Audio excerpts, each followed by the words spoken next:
Hello everyone, my name is Taylor from Market Car, and today I'm bringing you everything we know about the Porsche 911 992.2 models which have not yet been released. So today we're going to be covering the 992.2 Turbo, GT3, Turbo S, and Carrera S, along with their engines, horsepower figures, transmission options, drivetrains, and launch dates. Before we start, I want to give a quick shout out to Reddit user Will Never Stop Going In for sharing this information, and also user Silver Surfer 6 on Renlist for sourcing this information in the first place. Now, just for some context, Silver Surfer 6 actually sourced a lot of the information regarding the 992.2 Carrera and Carrera GTS before their release dates, which is exactly why I have high confidence in this information. Okay, so let's start with the 992.2 Porsche 911 Carrera S. Just for some background, the Carrera S is the last Carrera model to be released, so we already have the base Carrera and the GTS, and now the S is the last puzzle piece. So the Carrera S is going to have the same 3.6 liter T-hybrid E-turbo engine that is currently in the GTS with the single E-turbo, and it's going to have the same hybrid powertrain, so it's going to be the 55 horsepower electric motor just like in the GTS. Now the combustion engine alone is going to make 449 horsepower, and the total horsepower figure is going to be 503 horsepower, which is up from 444 that it had in the 992.1 generation,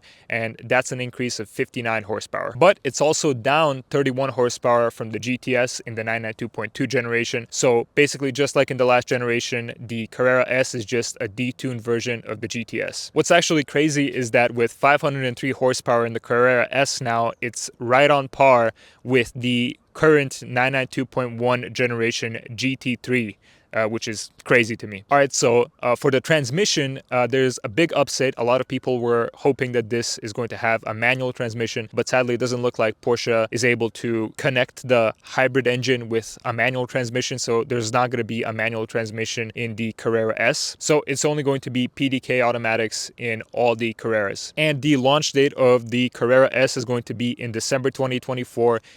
End of this year. It's basically going to be like a Christmas present to us Porsche fans. Also, the Carrera S is going to have optional all-wheel drive, so you can either get the 4S or just the S. Alright, so now let's move on to the 992.2 GT3. Okay, so the GT3 remains the 4.0 liter naturally aspirated flat six. There's going to be no hybrid, and it looks like this is just the same engine carried over from last generation. The horsepower is going to be 513 horsepower, which is a nice little bump. The previous generation 992.1 GT3 had 503 horsepower, so this is a 10 horsepower increase. It's still going to be rear wheel drive only, and it's going to have the same either PDK or 6-speed manual. And the launch is going to be December 2024, just like the Carrera S. Alright, so now let's move on to the 992.2 Turbo and Turbo S. Okay, so the Turbo and the Turbo S, they're both going to have the 3.6 liter T-hybrid engine. The only difference from the Carreras is going to be that this time they're going to have 2 turbos instead of 1. And I think this is an amazing move from Porsche because it still makes sense why they're called the Turbo, because they have an additional turbo over the Carreras. Porsche has always been looking to find for these ways to differentiate the turbo models from the Carreras instead of just having more horsepower. So they're going to have the same 55 horsepower electric motor that's in the Carreras, and the internal combustion engine is actually what's going to be making the power difference. So just the engine in the turbo is going to be producing 577 horsepower, which is 99 horsepower up from the engine in the Carrera GTS. And the total power output for the turbo is going to be 631 horsepower. And that is up from 572 horsepower that it made in the 992.1 generation, which is an increase of 59 horsepower, just like between the old and the new Carrera S. And the turbo model in the 992.2 generation is going to be rear wheel drive only, which is 2 wheels driven less than in the 992.1 generation. But this is actually really cool because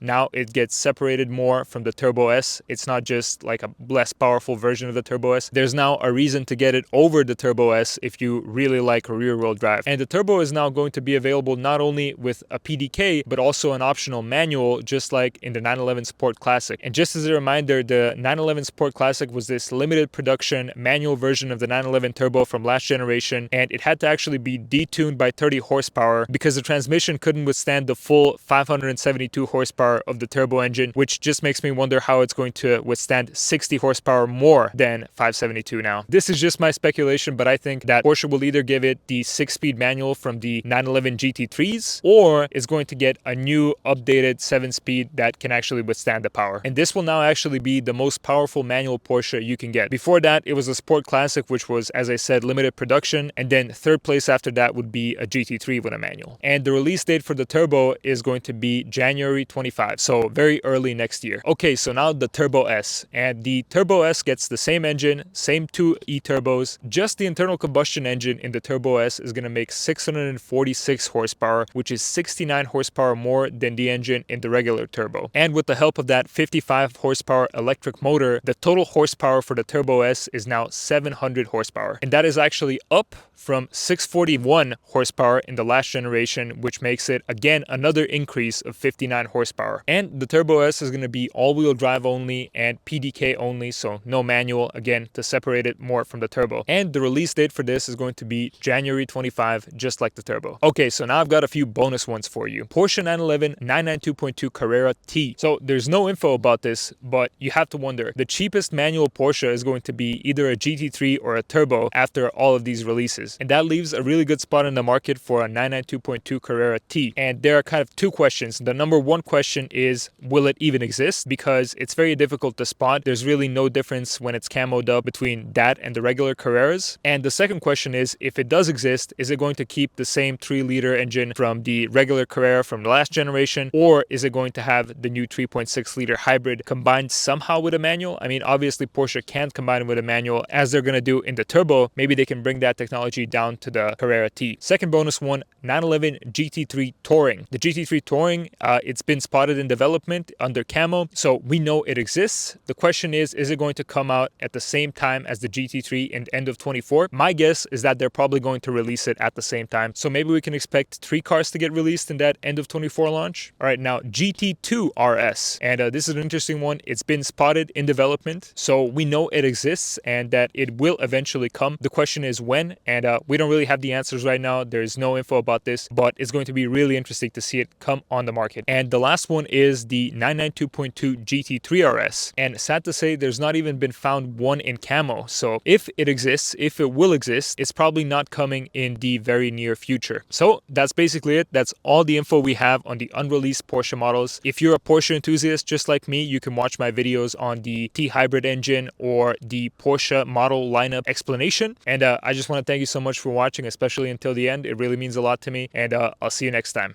Bye.